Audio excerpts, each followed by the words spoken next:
El verdadero valor de una persona nunca, jamás, está en su ropa o en el dinero que posee. La historia de hoy nos pregunta, ¿puede la lealtad de un niño de la calle, que no tiene nada, ser la única llave para salvar a un chico que lo tiene todo? En Tijuana, una ciudad de contrastes impactantes, donde el polvo de las calles sin pavimentar se encuentra con los altos muros de las mansiones, vivía Mateo Sánchez. A sus 10 años, sus ojos ya cargaban la sabiduría de toda una vida de batallas. Delgado, con ropas gastadas y un rostro que raramente sonreía, era un fantasma para la mayoría, una parte del paisaje urbano que muchos elegían ignorar. Pero detrás de esa humilde apariencia se escondía una mente afilada como una navaja y un corazón cuya lealtad era un tesoro guardado bajo 7 llaves. Su rutina era una danza de supervivencia. Vender dulces en los semáforos, hacer pequeños recados por algunas monedas, siempre observando, siempre calculando, pues en las calles la falta de atención podía costar caro. Al otro lado de la calle donde Mateo se detenía con frecuencia, se erguía una fortaleza blanca, la mansión de la familia Garza. Y allí, como un pájaro en una jaula de oro, vivía Leonardo, a quien todos llamaban Leo. También con 10 años, Leo tenía todo lo que el dinero podía comprar, pero nada de lo que su alma de niño realmente deseaba. Un amigo, y lo encontró al otro lado de la reja de hierro forjado que lo separaba del mundo. Todos los días, a la misma hora, Leo escapaba de la vigilancia de los empleados y le llevaba un trozo de su almuerzo a Mateo. Allí, a través de los fríos barrotes, construyeron una amistad secreta y poderosa. Leo quedaba fascinado con las historias de Mateo sobre la vida afuera, una vida de peligros, pero de una libertad que él jamás había conocido. Y Mateo, a cambio, recibía no solo el alimento, sino el calor de una conexión genuina, una mirada que lo veía de verdad. Pocos sabían ellos que esa pura amistad estaba bajo la fría y desaprobadora mirada del señor Alejandro Garza, el padre de Leo, un hombre que, cegado por el dolor de una antigua pérdida, creía que proteger a su hijo significaba aislarlo de un mundo que él juzgaba sucio y peligroso, personificado en aquel pequeño niño de la calle. La tarde caía sobre Tijuana, tiñendo el cielo de un naranja polvoriento, una tarde como cualquier otra. Hacía apenas unos minutos que Mateo había compartido una sonrisa con Leo a través de la reja, el último trozo de una galleta, todavía sabiendo a amistad en su boca. Desde su puesto de observación habitual, recargado en una pared desconchada al otro lado de la calle, vio cómo el imponente coche negro de los Garza salía de la mansión con la lentitud de un leviatán de metal. Dentro, en el asiento trasero, podía adivinar la silueta de Leo, quizás mirando por la ventana polarizada, viajando de regreso a su jaula de oro después de su breve escape diario. Pero la normalidad se hizo añicos en un instante. Un sedán viejo, de un color indefinido por la suciedad y los golpes, se le cerró al paso con un chirrido de llantas que rasgó el aire. 2 figuras enmascaradas saltaron del vehículo con una rapidez brutal y coordinada que helaba la sangre. Mateo se quedó paralizado, su corazón martillando contra sus costillas como un pájaro atrapado. Vio cómo rompían la ventana del conductor, cómo sacaban a Leo del coche entre sus gritos ahogados de pánico y cómo lo metían a la fuerza en el auto viejo. Todo duró menos de 1 minuto. Una coreografía de violencia y terror que dejó un silencio ensordecedor a su paso. Mientras el coche de los secuestradores desaparecía a toda velocidad, dejando una estela de humo y miedo, el mundo alrededor de Mateo pareció entrar en una cámara lenta de caos. Los gritos empezaron a surgir de la mansión. El chofer herido se tambaleaba fuera del vehículo de lujo y las primeras sirenas comenzaban a aullar en la distancia. Todos veían el horror, la ausencia, el espacio vacío donde antes estaba Leo. Pero Mateo, con sus ojos entrenados para captar el detalle que significa la diferencia entre comer o no comer, entre el peligro y la seguridad, vio algo más. En la esquina inferior del parachoques trasero del auto de los secuestradores, justo antes de que doblara la esquina y se perdiera de vista, había una calcomanía. No era grande, estaba desgastada por el sol y el lodo, pero su imagen era inconfundible para un chico que conocía cada rincón de la ciudad. Una llave inglesa de aspecto caricaturesco cruzada con un pistón. Era el logo del taller mecánico El Rayo, un lugar enclavado en el corazón de la zona norte, uno de los barrios más peligrosos de Tijuana. En ese instante, Mateo supo dos cosas con una certeza aterradora. Su único amigo estaba en un peligro mortal y él, el niño invisible que nadie miraba, era la única persona en el mundo que tenía la primera pista para encontrarlo. En cuestión de una hora, la fortaleza blanca de los Garza se había convertido en el epicentro de un huracán de desesperación. Las luces de las patrullas pintaban destellos azules y rojos sobre los muros inmaculados, mientras detectives con rostros adustos y trajes grises entraban y salían, hablando en susurros y por radios. Adentro, Alejandro Garza era la imagen de la impotencia. El hombre acostumbrado a mover el mundo con una llamada telefónica, ahora se paseaba como un león enjaulado por su lujoso salón, gritando a sus jefes de seguridad, ofreciendo recompensas millonarias a los policías, sintiendo cómo todo su poder y su fortuna se desvanecían hasta convertirse en nada. Cada minuto que pasaba era una tortura, una aguja de hielo clavándose en su corazón de padre. Se sentía asfixiado por la burocracia, por las preguntas protocolares, por la calma exasperante de unos oficiales que le prometían que harían todo lo posible. Mientras tanto, afuera, apretando su pequeño cuerpo contra los barrotes de la reja, Mateo intentaba perforar esa burbuja de caos organizado. «Oiga, señor oficial», le dijo a un policía corpulento que custodiaba la entrada, su vocecita apenas un hilo en medio del ruido. «Por favor, yo vi el coche, vi algo importante». El oficial bajó la vista y su mirada pasó por encima de Mateo como si fuera una piedra en el camino. «Ahora no, niño, quítate de aquí, no estorbes», le espetó. Su voz cargada de un fastidio que no admitía réplica.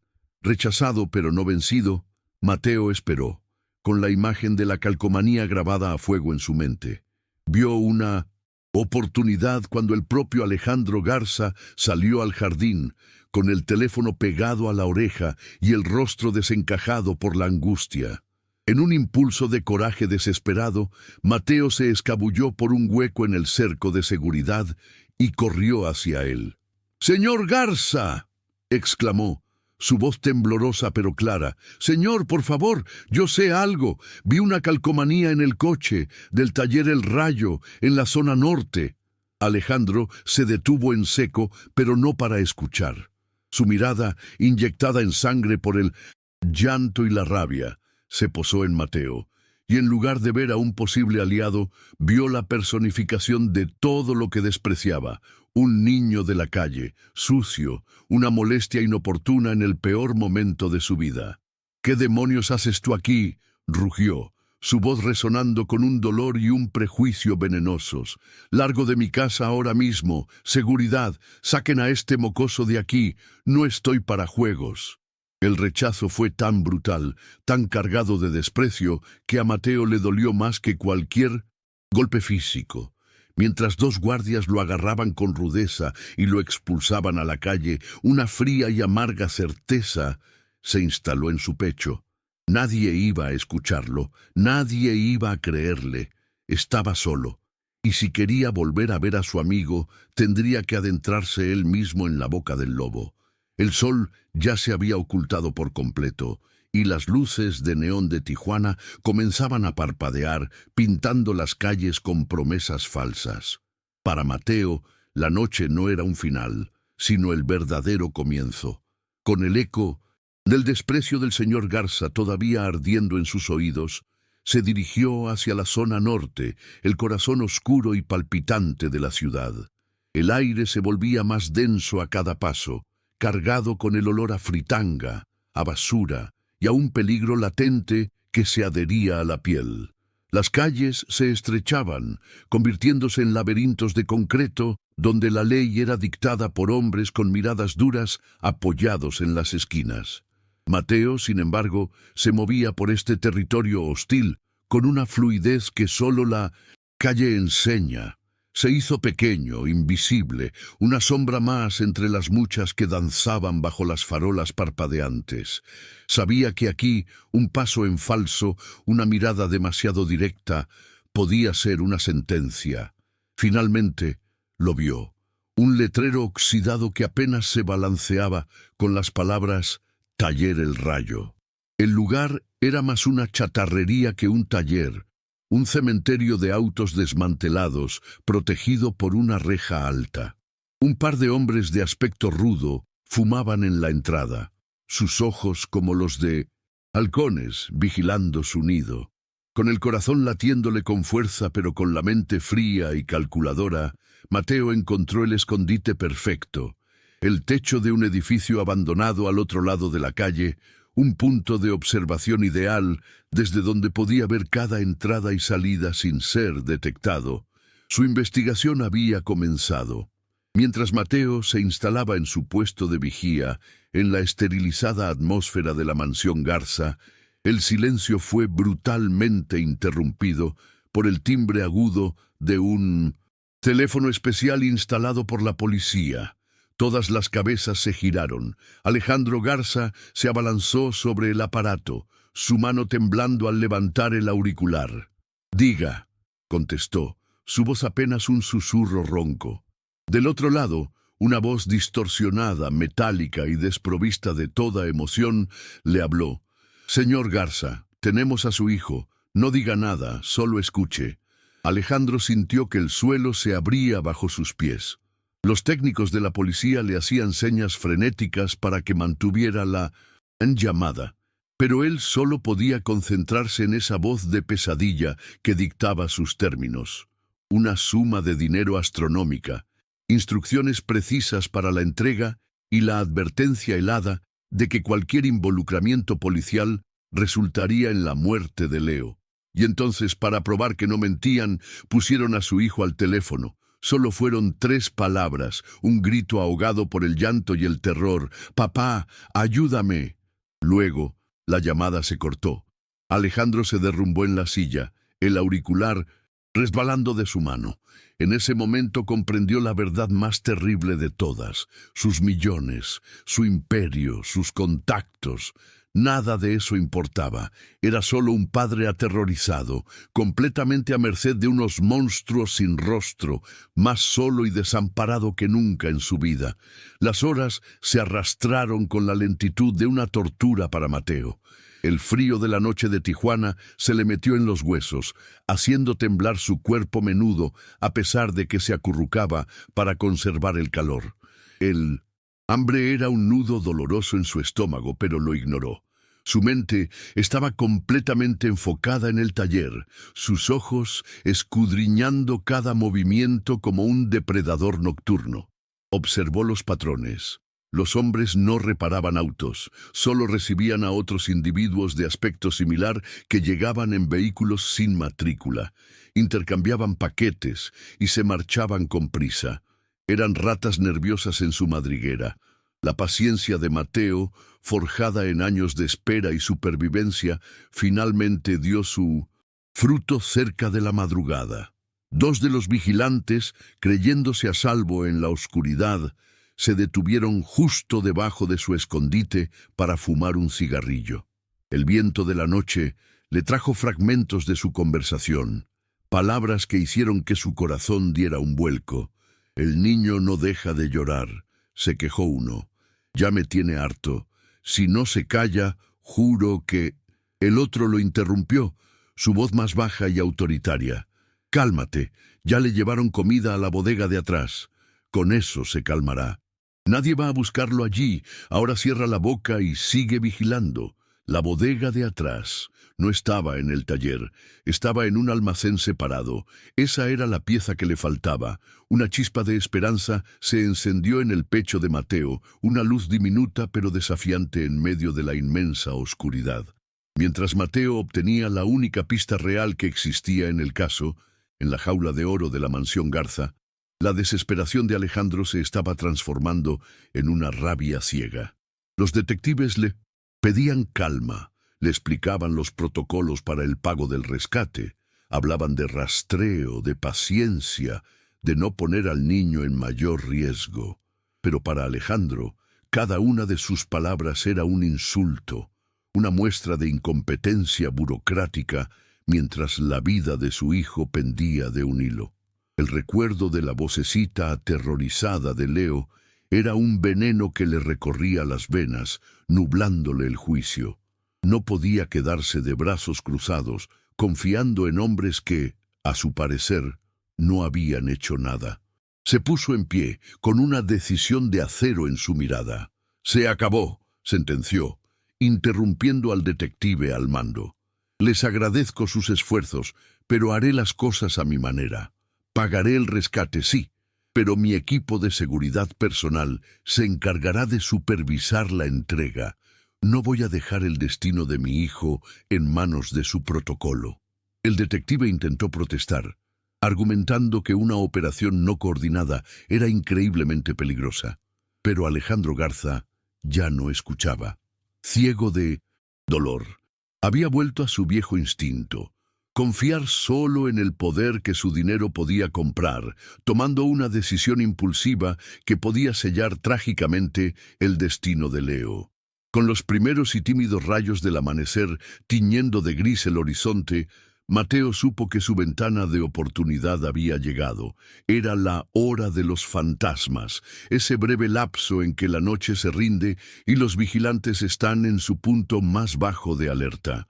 Con el sigilo de un gato callejero, descendió de su atalaya y se deslizó por los callejones traseros que serpenteaban detrás del taller. Cada paso era un cálculo de riesgo, cada sombra un posible escondite. El aire aquí era aún más opresivo, un laberinto de contenedores de basura desbordados y paredes cubiertas de grafitis. Finalmente la vio. La bodega. Era una estructura de ladrillo viejo y sin ventanas, con un aire de abandono que la hacía aún más siniestra. Una única puerta de acero, asegurada con un candado industrial, parecía ser la única entrada. Parecía inexpugnable, pero Mateo no buscaba lo obvio. Comenzó a rodearla, pegado a la pared, su pequeña figura casi invisible en la penumbra. Fue entonces cuando lo encontró. En lo alto de la pared trasera, casi oculta por una enredadera salvaje, había una pequeña rejilla de ventilación, sus barrotes oxidados por el tiempo y la humedad. Era pequeña, quizás demasiado, pero era una imperfección en la fortaleza, una posible grieta en la armadura. Anotó mentalmente la ubicación, el estado de los barrotes y la rutina de los guardias, que se limitaba a una perezosa ronda cada media hora. Ya tenía el mapa. Ahora necesitaba encontrar la forma de usarlo. Al mismo tiempo, en la opulenta mansión Garza, el amanecer trajo consigo una actividad febril y muy diferente. El despacho de Alejandro se había transformado en un cuarto de guerra de alta tecnología. Los detectives de la policía habían sido cortésmente relegados a un segundo plano, mientras que el equipo de seguridad privada de Garza, un grupo de exmilitares con rostros impasibles y equipo de última generación, tomaba el control. Mapas digitales de la ciudad se proyectaban en las paredes, se preparaban maletines con dinero marcado y rastreadores GPS, y se discutían en voz baja estrategias de emboscada y extracción. Alejandro, en el centro de todo, había recuperado una parte de su compostura. Se sentía de nuevo al mando, el CEO dirigiendo una operación crítica. La sensación de acción, de estar movilizando sus vastos recursos, era un bálsamo para su pánico. Creía firmemente que estos profesionales, los mejores que su dinero podía comprar, tendrían éxito donde la policía, con sus métodos lentos y cautelosos, fracasaría. Sin embargo, en medio de toda esa demostración de poderío tecnológico y táctico, flotaba una ironía devastadora que solo nosotros conocemos. Estaban planeando una batalla para el lugar equivocado.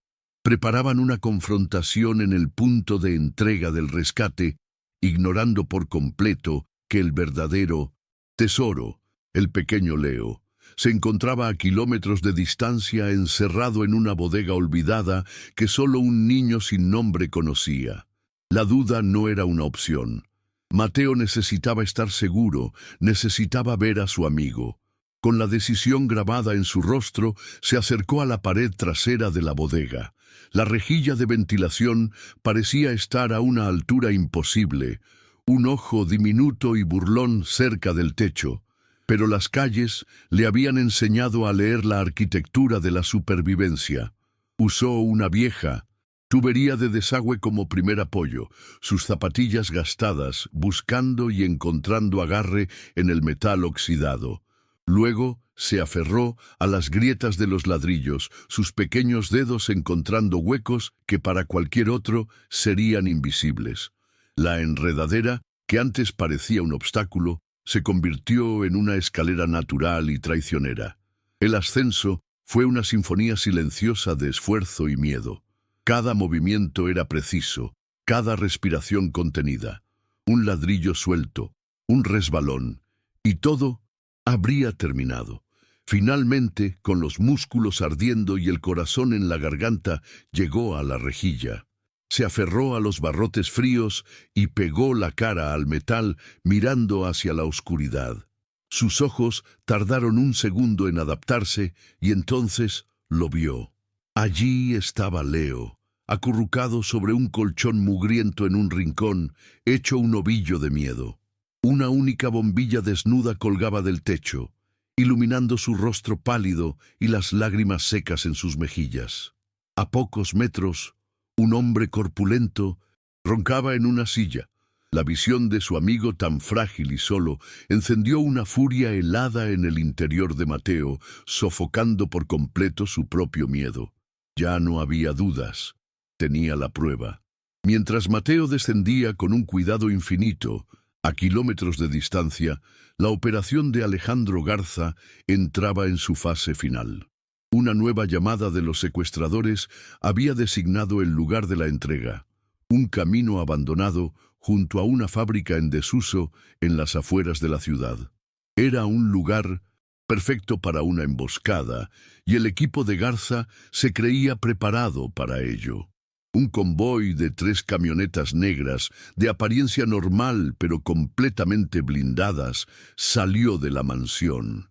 En el vehículo de mando, Alejandro observaba una serie de pantallas que mostraban imágenes de drones, mapas de calor y la señal parpadeante del rastreador GPS dentro del maletín con el dinero.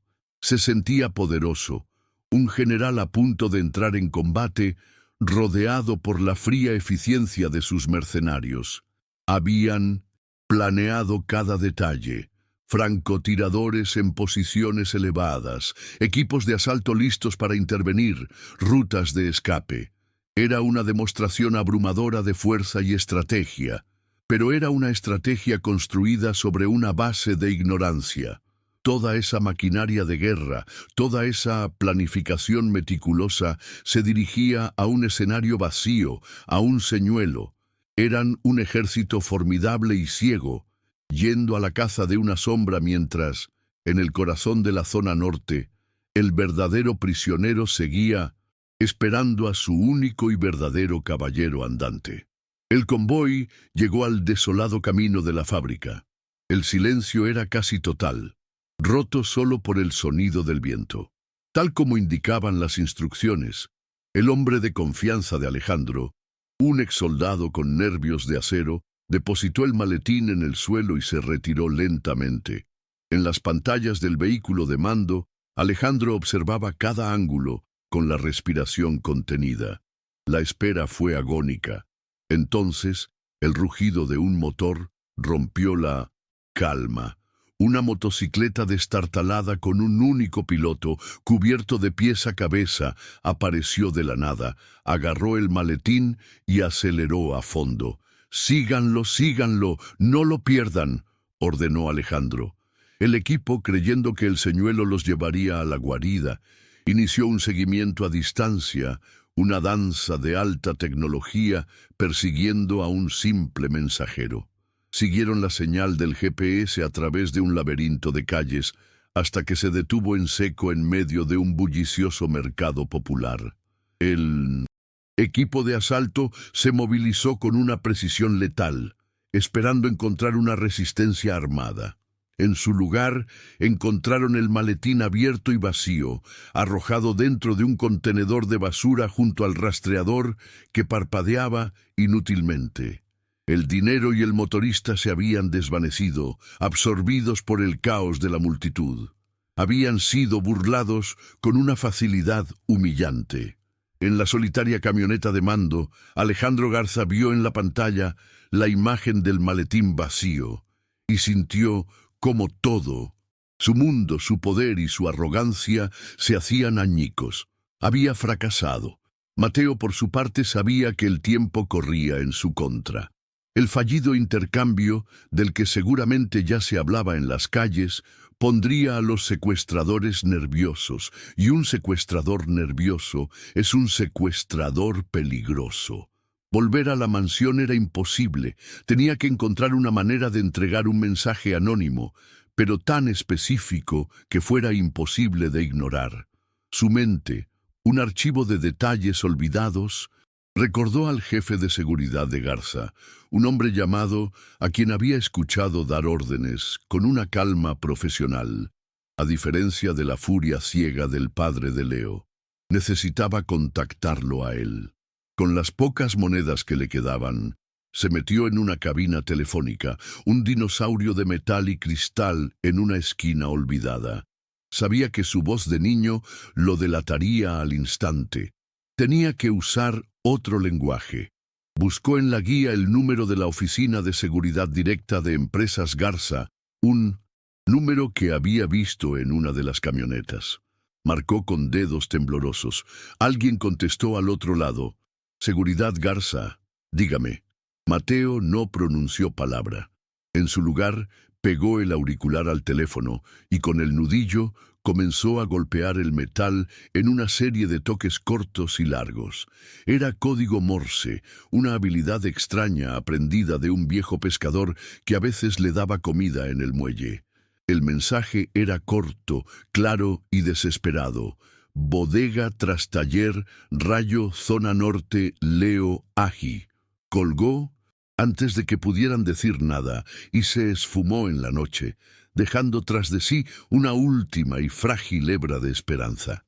En la sala de control de la mansión, el jefe de seguridad, Javier, un hombre de unos 40 años, con un pasado en las fuerzas especiales y una calma que exasperaba a sus subalternos, se frotaba los ojos con cansancio.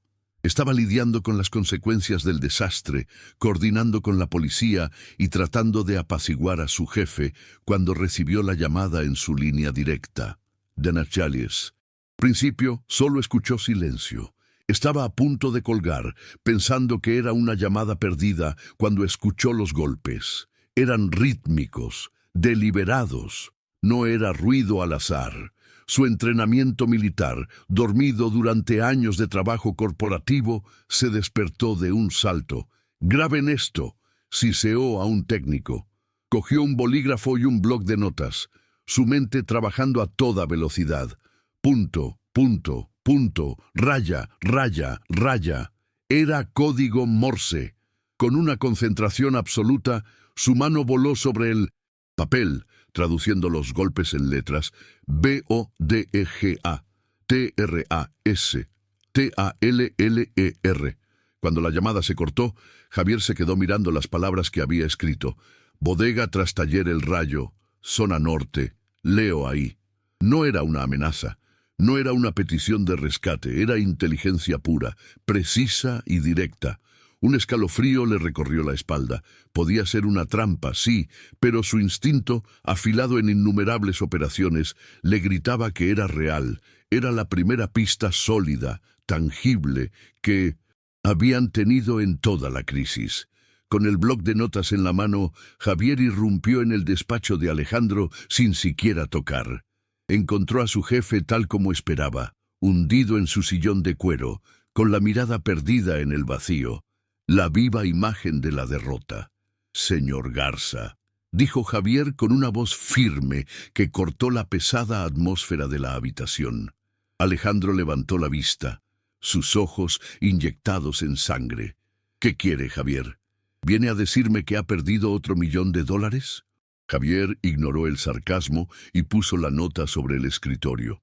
«Recibimos una llamada anónima, un mensaje en código Morse». Alejandro leyó las palabras y una risa amarga y rota escapó de sus labios. ¿Código Morse? Por el amor de Dios, Javier.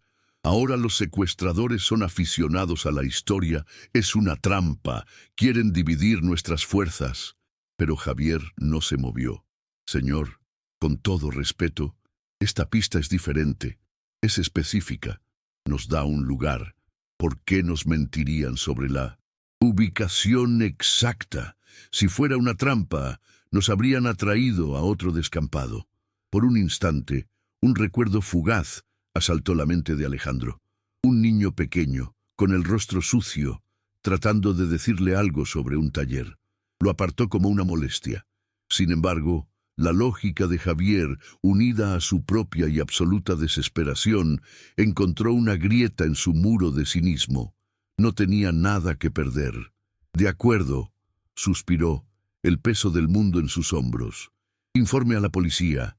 Dígales que tenemos una nueva pista, pero que se muevan con el máximo sigilo. No más errores». Esta vez no hubo convoyes de camionetas blindadas ni arrogantes demostraciones de fuerza. Aprendiendo la dura lección, la operación fue un ejercicio de sigilo y precisión quirúrgica. Furgonetas de reparto sin insignias y coches civiles se deslizaron por las calles adormecidas de la zona norte mucho antes del amanecer, estableciendo un perímetro invisible a varias manzanas de distancia del taller El Rayo. Javier y el licenciado, comandante de la unidad táctica de la policía, trabajando ahora en perfecta sincronía, dirigían la operación desde un vehículo de mando camuflado. Equipos de asalto, moviéndose como fantasmas, tomaron posiciones estratégicas en los tejados y en los callejones oscuros. Un especialista deslizó una cámara de fibra óptica por debajo de la puerta de la bodega, transmitiendo imágenes granuladas pero claras a las pantallas del puesto de mando. Un solo guardia, roncando en una silla, un rifle de asalto, apoyado descuidadamente contra la pared, y en el rincón más alejado, una pequeña figura acurrucada bajo una manta. «Objetivo confirmado», susurró el comandante. La información anónima, la increíble pista del código Morse, era 100% precisa. Una tensión eléctrica llenó el aire. Todas las unidades estaban en posición. Solo esperaban la orden. Mientras el destino de su amigo se decidía a unas pocas calles de distancia, Mateo se había refugiado en el esqueleto de un edificio a medio y construir, temblando tanto de frío como de ansiedad. No podía irse. Una fuerza invisible lo mantenía atado a ese barrio, esperando una señal, un sonido, cualquier cosa que le dijera que su mensaje había sido recibido. Estaba solo con sus pensamientos, un torbellino de dudas y miedos. ¿Se habrían reído de su mensaje? ¿Lo habrían descartado como una broma cruel? La impotencia era un nudo en su garganta. Había hecho todo lo que podía, y ahora el resultado estaba fuera de sus manos. Apretó con fuerza un pequeño trozo de madera lisa que siempre llevaba en el bolsillo, el único recuerdo que conservaba de su madre, y rezó con toda la fuerza de su alma de 10 años. Rezó por Leo. Dentro de la bodega, Leo había dejado de llorar. El miedo se había convertido en una resignación helada. El sonido de los ronquidos de su captor era el único ritmo en su oscuro y silencioso mundo. Y entonces, el universo explotó. Un estruendo ensordecedor arrancó la puerta de acero de sus goznes, y la bodega se inundó de un torbellino de luces cegadoras y sombras negras. Antes de que el guardia pudiera siquiera desperezarse, fue neutralizado y sometido. Leo se encogió, aterrorizado por el caos, hasta que sintió una mano firme pero gentil en su hombro. Levantó la vista y vio un rostro cubierto por un pasamontañas, pero unos ojos que le sonreían. «Leonardo Garza», dijo una voz tranquila. «Somos la policía. Estás a salvo». En la mansión, el silencio que siguió al inicio del asalto era una forma de tortura, mucho peor que cualquier ruido. Alejandro Garza se encontraba de pie, rígido como una estatua, con la mirada fija en el comunicador de radio, sin atreverse a respirar. Cada segundo se estiraba en una eternidad de posibilidades aterradoras. Su mente, que había estado tan segura de sí misma, ahora era un torbellino de ruegos silenciosos y arrepentimiento. Había apostado todo a una pista anónima, a un mensaje en código Morse que su razón le gritaba que era absurdo. El fracaso anterior pesaba sobre él como una losa. Entonces la estática se rompió y la voz de Javier, increíblemente clara y tranquila, llenó la habitación. «Señor Garza, tenemos al niño. Repito, tenemos a Leo. Está sano y salvo». Alejandro no reaccionó al principio. Las palabras parecieron viajar a través de una densa niebla hasta su cerebro, y cuando por fin lo comprendió, la fuerza lo abandonó. Sus piernas se doblaron y cayó de rodillas, no con un golpe seco, sino como un edificio que se derrumba lentamente sobre sus cimientos. Un sollozo profundo y desgarrador brotó de su pecho, un sonido que no había emitido en años, ni siquiera cuando su esposa murió. Era el llanto de un padre que había viajado hasta el borde del infierno y al que se le había permitido regresar. Toda la arrogancia, la rabia y el poder se disolvieron en un charco de lágrimas de pura y abrumadora gratitud. Camino a un hospital para una revisión de rutina, Leo iba sentado en la parte trasera de un vehículo policial, envuelto en una manta térmica que era mucho más grande que él. A su lado, Javier le hablaba con voz suave, haciéndole preguntas sencillas para evaluar su estado. «¿Viste las caras de los hombres que te llevaron, Leo?» El niño negó con la cabeza. Sus grandes ojos todavía reflejaban el horror vivido. Se mantuvo en silencio por un momento, procesando la avalancha de eventos. Luego, algo en su interior pareció hacer clic, una idea urgente que debía ser comunicada. Se irguió un poco y miró a Javier con una seriedad impropia de su edad. «Fue Mateo», dijo, su voz apenas un susurro pero cargada de convicción. Javier frunció el ceño. «¿Mateo? ¿Quién es Mateo?» Leo sacudió la cabeza con impaciencia. «Mi amigo, el que vende dulces. Él lo vio todo. Se lo quiso decir a mi papá, pero él lo corrió. Mateo me iba a encontrar. Yo lo sabía». Las palabras del niño cayeron sobre Javier con el peso de una revelación. El código Morse, la pista anónima, no había sido un informante, no había sido un golpe de suerte. Había sido el niño de la calle, el mismo niño que él había visto ser expulsado de la entrada de la mansión. De repente, todas las piezas encajaron en un mosaico de humildad y heroísmo que lo dejó sin aliento. El verdadero rescate no lo había liderado un millonario ni un comando de élite, sino un niño leal con el corazón más grande que Tijuana. El reencuentro en el pasillo del hospital fue una colisión de amor y alivio. En cuanto Alejandro vio a Leo, pálido y con los ojos muy abiertos pero ileso, Corrió hacia él y lo envolvió en un abrazo que contenía todos los días de terror, todas las noches de insomnio y todas las promesas silenciosas que un padre puede hacer. «Perdóname, hijo, perdóname», susurraba una y otra vez, besando la cabeza de Leo, las lágrimas corriendo por su rostro sin ningún pudor.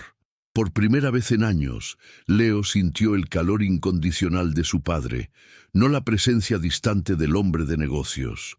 Una vez que las emociones iniciales se calmaron y los médicos confirmaron que Leo estaba en perfecto estado, Javier se acercó a Alejandro con la solemnidad de quien está a punto de entregar un veredicto. «Señor, sobre la pista», comenzó. Alejandro, todavía aferrado a la mano de su hijo, le restó importancia con un gesto.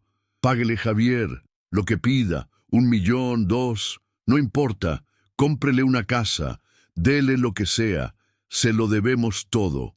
Javier negó lentamente con la cabeza, su mirada fija en la de su jefe. «No creo que acepte dinero, señor». Leo tenía razón. La llamada, el código Morse, fue su amigo, el niño al que usted echó de la puerta. Se llama Mateo. El mundo de Alejandro Garza se detuvo. El color desapareció de su rostro mientras las palabras de Javier se repetían en su mente, cada una como un martillazo. Recordó la cara del niño, sus ojos suplicantes, su vocecita insistente hablando de una calcomanía, y luego su propia voz, un rugido de crueldad y desprecio. El salvador de su hijo no era un héroe anónimo, era el niño al que él había humillado. Un frío glacial, mucho más profundo que el miedo que había sentido antes, se apoderó de Alejandro. No era solo vergüenza, era una forma de horror existencial. Se vio a sí mismo como lo debió de haber visto Mateo, un monstruo arrogante, un hombre tan encerrado en su torre de marfil que había sido incapaz de reconocer la verdad y la nobleza cuando éstas le suplicaban en la puerta de su casa. Toda su vida se había basado en la premisa de que el poder y el dinero eran la respuesta en todo. Y esa premisa acababa de ser demolida por un niño de 10 años que no poseía nada más que lealtad. El dinero de Alejandro había fracasado. Su poder lo había vuelto ciego. Su ira casi le cuesta la vida a su hijo. Mientras tanto, un niño sin hogar, con un coraje que él nunca podría comprar, había tenido éxito. Miró a Leo, que le contaba a una enfermera con orgullo cómo su amigo Mateo era el más listo del mundo. Una nueva determinación, nacida de la más profunda de las humillaciones, reemplazó su desesperación. Se volvió hacia Javier. Su voz ya no era la de un jefe dando una orden, sino la de un hombre haciendo una súplica. «Encuéntrelo, Javier. Use a todos los hombres, todos los recursos, no para interrogarlo, para traerlo. No quiero que la policía lo asuste, quiero que lo encuentren ustedes y lo traten con el máximo cuidado. No descansaré hasta que ese niño esté a salvo. Encuentre a Mateo, por favor». La orden de Alejandro Garza desató una de las operaciones de búsqueda más extrañas en la historia de la compañía. El equipo de Javier, hombres entrenados para rastrear terroristas y espías corporativos, se encontró de repente buscando a un solo niño de 10 años en el vasto y caótico océano de Tijuana. Al principio, abordaron la misión con su arrogancia profesional habitual, desplegando tecnología y recursos.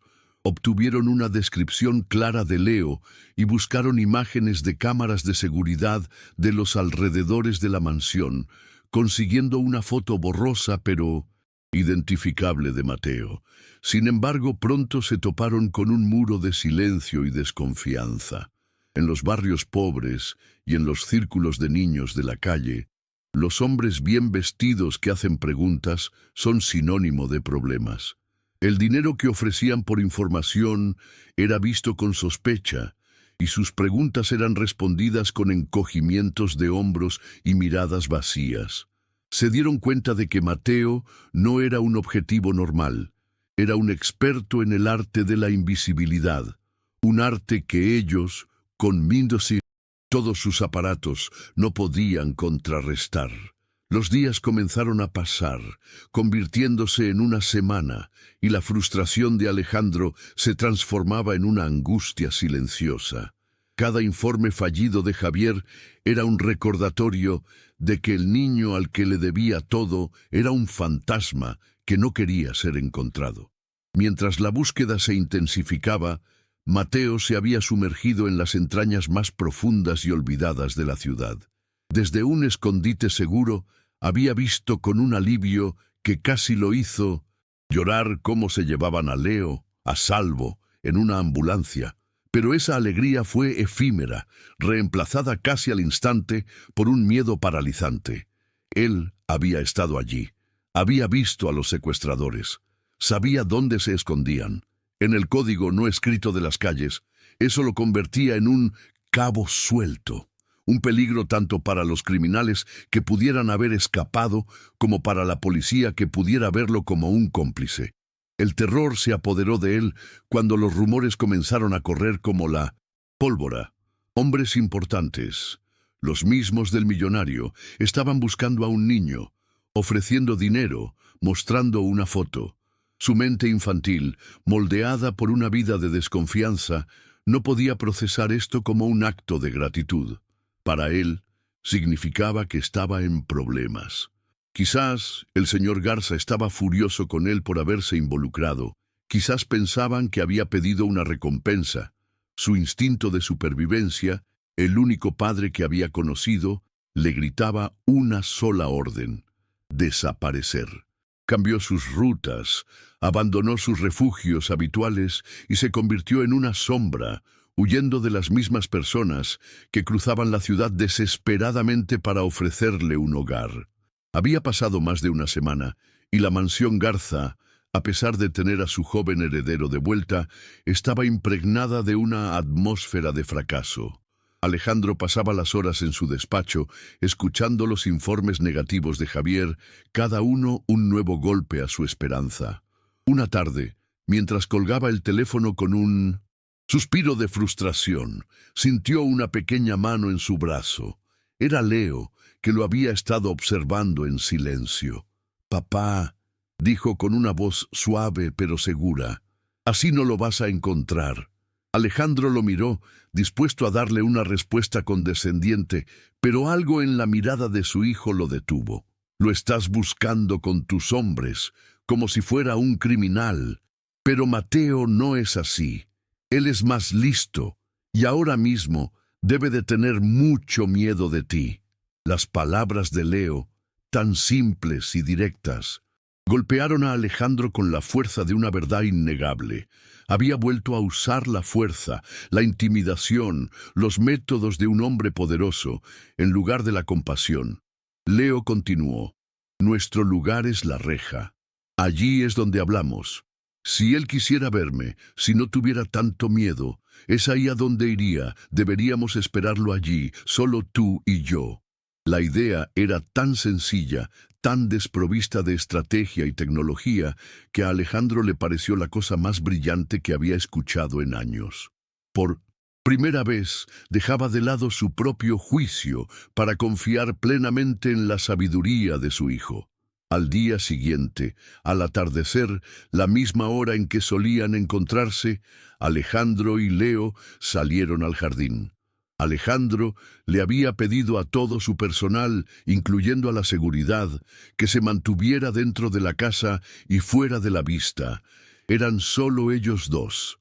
Leo se acercó a la reja de hierro forjado, al punto exacto donde siempre le pasaba el almuerzo a su amigo, y se quedó allí, simplemente esperando, sus pequeñas manos agarrando los barrotes.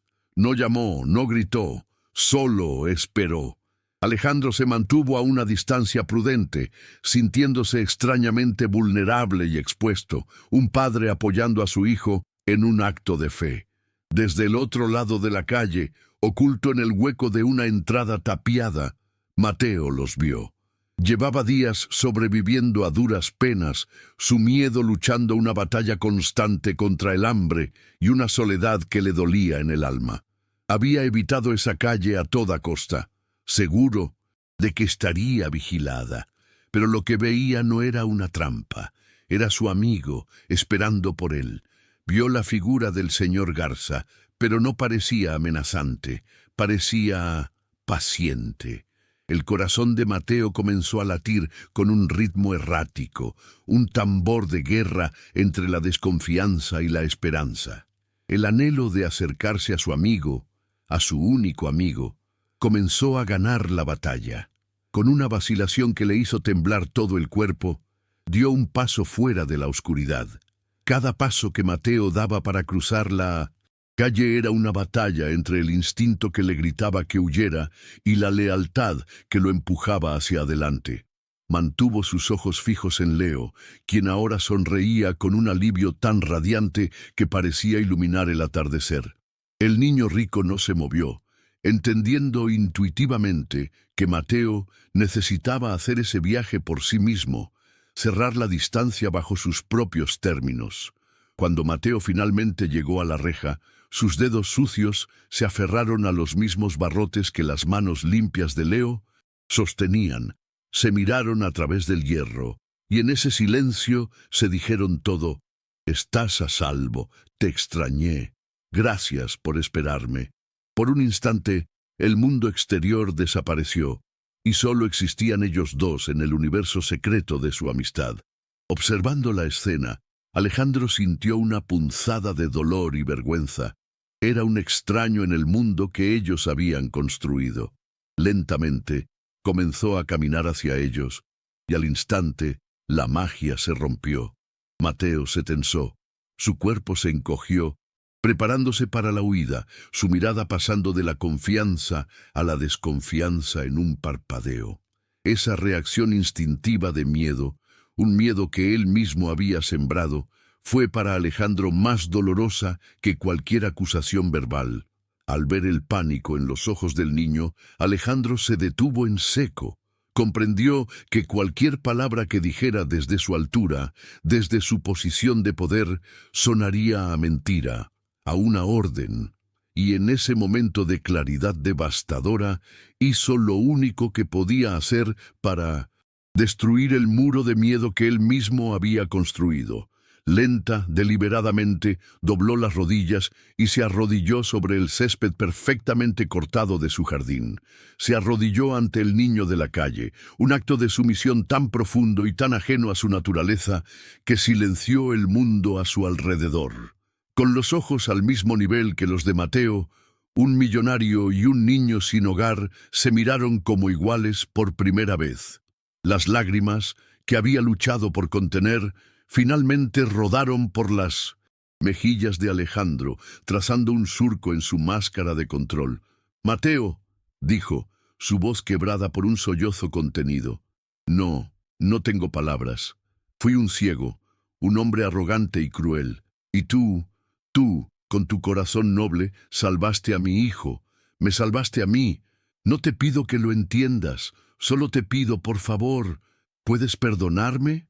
La disculpa quedó flotando en el aire, desnuda, humilde y absolutamente sincera. Mateo se quedó inmóvil, un pequeño ciervo atrapado en los faros de una emoción que no sabía cómo procesar. El mundo, tal como lo conocía, se había puesto de cabeza. Los hombres ricos y poderosos no se arrodillaban, no lloraban, no pedían perdón a niños como él. Su instinto, afilado por años de traiciones y dureza, le gritaba que era una trampa, una extraña farsa, pero sus ojos, que sabían leer a las personas mucho mejor que los libros, veían algo más. Veían el dolor genuino en el rostro de Alejandro, la vergüenza en su postura, la verdad innegable en sus lágrimas. Miró a Leo, que lo observaba a través de los barrotes con una expresión de súplica esperanzada, como si el perdón de Mateo fuera tan importante para él como lo era para su padre. En ese cruce de miradas, Mateo vio un puente. No sabía cómo responder con palabras. La palabra perdón no era común en su vocabulario. Así que, después de un largo momento que pareció contener una vida entera, hizo lo único que pudo. Asintió. Fue un movimiento casi imperceptible, un ligero cabeceo, pero para Alejandro fue como si el sol hubiera salido de repente en la noche más oscura. Fue la absolución. Una ola de alivio tan inmensa recorrió a Alejandro que casi lo derriba. Se mantuvo de rodillas un instante más, simplemente asimilando la gracia que le había sido concedida por un niño al que no merecía ni mirar. Pero sabía que el perdón sin acción no significaba nada. Una disculpa no le daría a Mateo un techo sobre su cabeza ni comida en su estómago. Se levantó lentamente, no como un hombre que recupera su impoder, sino como alguien que se pone de pie para hacer una promesa. Miró a Mateo, ya no con lástima, sino con una admiración y un respeto profundos. «Gracias, Mateo», dijo con la voz todavía ronca. «Un gracias no es nada. Podría darte dinero, una casa, pero sería un insulto a tu valor. He estado observando. Veo la forma en que cuidas a mi hijo, y veo cómo él te admira. A los ojos del corazón, ustedes ya son hermanos». Hizo una pausa, tomando aire para la pregunta más importante de su vida. «Yo no quiero ser solo el padre de Leo. Mateo, me gustaría ser tu padre también. ¿Aceptarías formar parte de nuestra familia? No como un invitado, sino como mi hijo». La oferta quedó suspendida en el aire del atardecer. Una pregunta que no ofrecía una recompensa, sino un hogar. No una deuda de gratitud, sino un lazo de amor. Las palabras «ser mi hijo» resonaron en la mente de Mateo, creando un eco tan profundo que silenció todos los demás sonidos de la ciudad. Ser el hijo de alguien, tener un padre, pertenecer a un lugar, era un concepto tan ajeno a su realidad, tan fantástico que por un momento pensó que estaba soñando. La parte de él que había aprendido a sobrevivir a base de desconfianza le advertía, le gritaba que era imposible, que las cosas buenas no le pasaban a gente como él. Pero entonces miró a Leo, cuyo rostro era un manojo de nervios y esperanza, y que ahora le susurraba sin voz a través de la reja un «por favor, di que sí», y miró a Alejandro, un hombre que ya no parecía un gigante de poder, sino alguien que ofrecía un corazón roto, con la esperanza de que un niño pudiera ayudar a repararlo. Se dio cuenta de que no le estaban ofreciendo caridad, le estaban pidiendo que los completara, tanto como ellos a él. El anhelo de tener un lugar en el mundo, un anhelo que había mantenido enterrado bajo capas de dureza, emergió con una fuerza abrumadora. Bajó la mirada un instante y cuando la volvió a levantar, sus ojos encontraron los de Alejandro. Tras otro asentimiento, casi tan pequeño como el anterior, una palabra que apenas había usado en su vida escapó de sus labios en un susurro cargado de miedo y esperanza. Sí. Ese simple sí tuvo el efecto de una onda expansiva. Leo soltó un grito de alegría pura y sin filtrar, un sonido que no se había escuchado en los jardines de esa mansión en mucho tiempo. Una sonrisa genuina, la primera en años, transformó el rostro de Alejandro, borrando las líneas de dolor y estrés y revelando al padre que siempre debió haber sido. Se puso de pie y caminó hacia la pequeña puerta peatonal de la reja.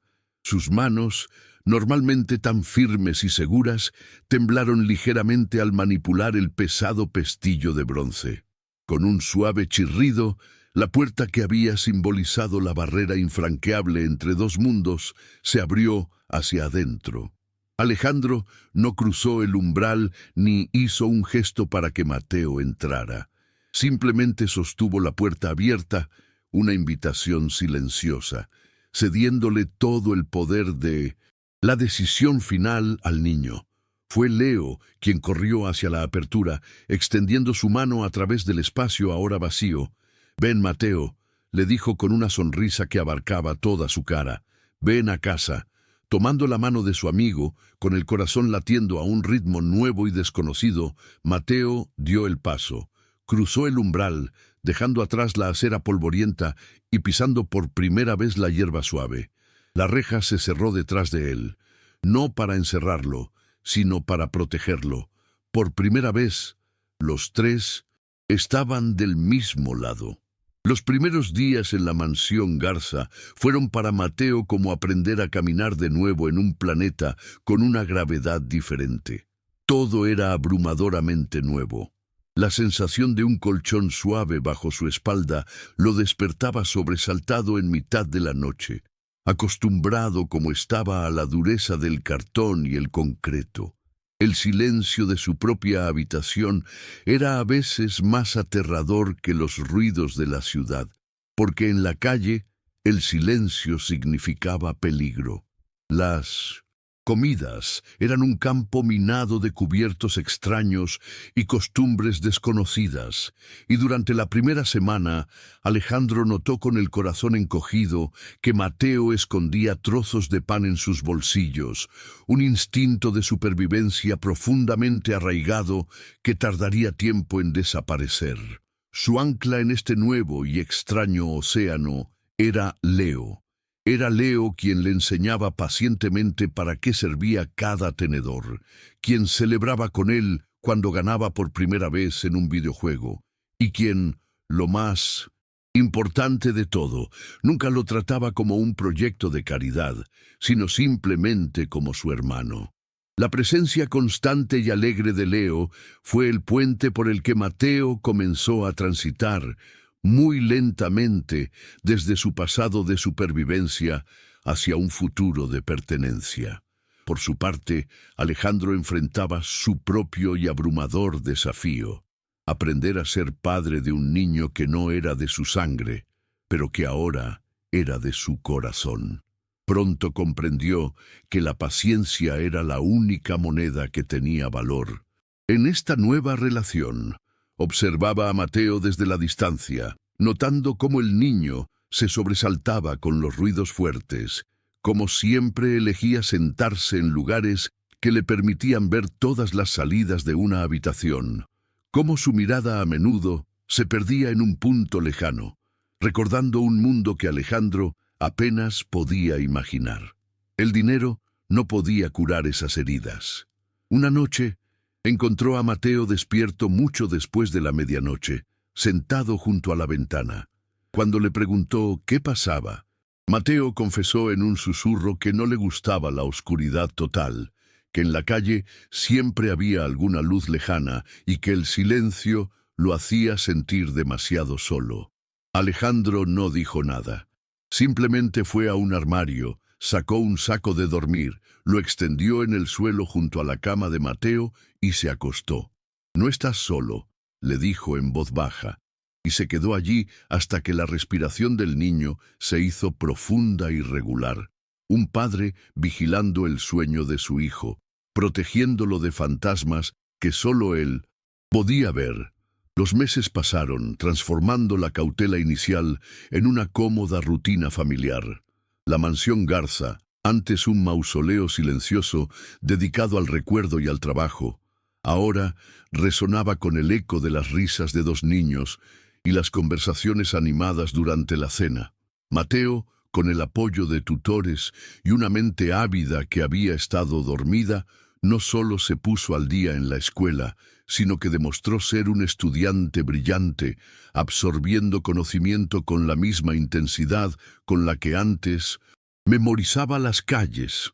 La delgadez de la desnutrición fue reemplazada por la energía de un niño sano, y aunque seguía siendo más observador y reservado que Leo, su sonrisa se había vuelto frecuente y genuina. El cambio más significativo, sin embargo, ocurrió una tarde mientras Alejandro lo ayudaba con una difícil tarea de matemáticas. Frustrado, Mateo murmuró: «No lo entiendo, papá». La palabra salió de forma tan natural que al principio ninguno de los dos pareció notarla. Luego, sus miradas se cruzaron y en el silencio que siguió se selló un pacto de amor más fuerte que cualquier documento legal. Alejandro Garza, el magnate, sintió una oleada de felicidad tan pura que eclipsó cualquier éxito empresarial que hubiera logrado en su vida. Mientras la nueva familia echaba raíces, los hilos sueltos del pasado fueron atados por la justicia. La confesión del hombre capturado en la bodega, combinada con la inteligencia que Javier y su equipo recopilaron, llevó a la policía a desmantelar toda la red de secuestros que operaba desde el taller El Rayo. Fueron arrestados, juzgados y sentenciados a largas condenas, asegurando que no volverían a aterrorizar a ninguna otra familia. Alejandro cooperó plenamente, pero su interés ya no era la venganza. La experiencia lo había cambiado de formas que nunca creyó posibles. En lugar de simplemente celebrar la encarcelación de los criminales, utilizó una parte significativa de su fortuna para establecer una fundación en Tijuana, dedicada a crear refugios y centros educativos para niños de la calle, ofreciéndoles una alternativa a la vida de crimen y desesperación. Fue su manera de honrar a Mateo, asegurándose de que otros niños con su inteligencia y coraje tuvieran la oportunidad que él casi no tuvo. A Mateo se le mantuvo al margen de los detalles sórdidos, pero una noche Alejandro y Javier se sentaron con él y le dijeron, de una manera sencilla y directa, que los hombres malos ya no podrían hacerle daño a nadie. Y con eso, la última sombra del miedo finalmente se disipó de los ojos del niño. 5 años después, en la terraza de una modesta casa de playa que Alejandro había comprado para sus vacaciones, la imagen era la de una familia completa y feliz.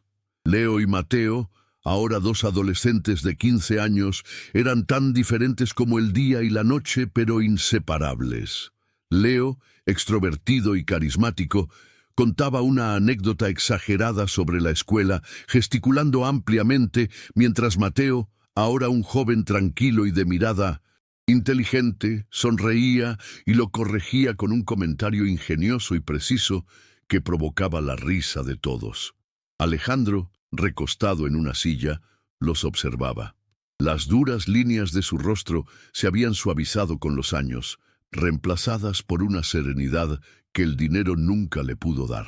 A menudo, en momentos como este, recordaba la oscuridad, el terror de aquellos días, y luego miraba a los 2 chicos que eran el centro de su universo. Se daba cuenta de que la tragedia que casi lo destruye fue también el catalizador de su salvación. Había perdido a una esposa por la enfermedad y casi pierde a un hijo por la violencia. Pero en medio de esa pesadilla había ganado otro hijo y en el proceso había recuperado su propia alma. Su mayor tesoro no estaba en sus cuentas bancarias, sino allí mismo, en esa terraza, en la risa de sus 2 hijos. Y así, mi querida comunidad de corazones sensibles, llegamos al epílogo de esta increíble jornada. Hemos viajado con Mateo desde la soledad de las calles hasta el calor de un hogar. Hemos sido testigos de la transformación de Alejandro, un hombre que aprendió de la manera más dura que la verdadera riqueza no se mide en posesiones, sino en la capacidad de amar y de pedir perdón. Y hemos visto en Leo la prueba de que la amistad más pura no entiende de muros ni de clases sociales. La historia de Mateo, Leo y Alejandro nos deja una lección imborrable, una de esas verdades que, aunque las conocemos, a menudo necesitamos que nos las recuerden. El valor de una persona nunca jamás reside en la ropa que viste o en el lugar donde duerme. El verdadero valor se encuentra en la lealtad de un corazón valiente, en la fuerza de un espíritu que se niega a ser quebrado por la adversidad y en la nobleza de un alma que sabe perdonar. Esta no es solo la historia de un rescate, sino la historia de cómo 3 personas rotas se rescataron mutuamente para formar algo nuevo y hermoso. Si esta historia ha tocado tu corazón y te ha dejado una lección valiosa, te invito a que formes parte permanente de nuestra comunidad de almas sensibles. La mejor manera de asegurar que no te pierdas ninguna de nuestras futuras jornadas es suscribiéndote al canal y activando las notificaciones. Tu apoyo es el aplauso que nos impulsa a seguir buscando estos relatos que nos hacen reflexionar y sentir. Y por favor, me encantaría saber de ti. Déjame un comentario abajo contándome qué parte de la historia de Mateo te impactó más o qué enseñanza te llevas. Contigo, leo cada una de sus palabras, porque sus reflexiones son el verdadero tesoro y el corazón latente de este espacio que construimos juntos.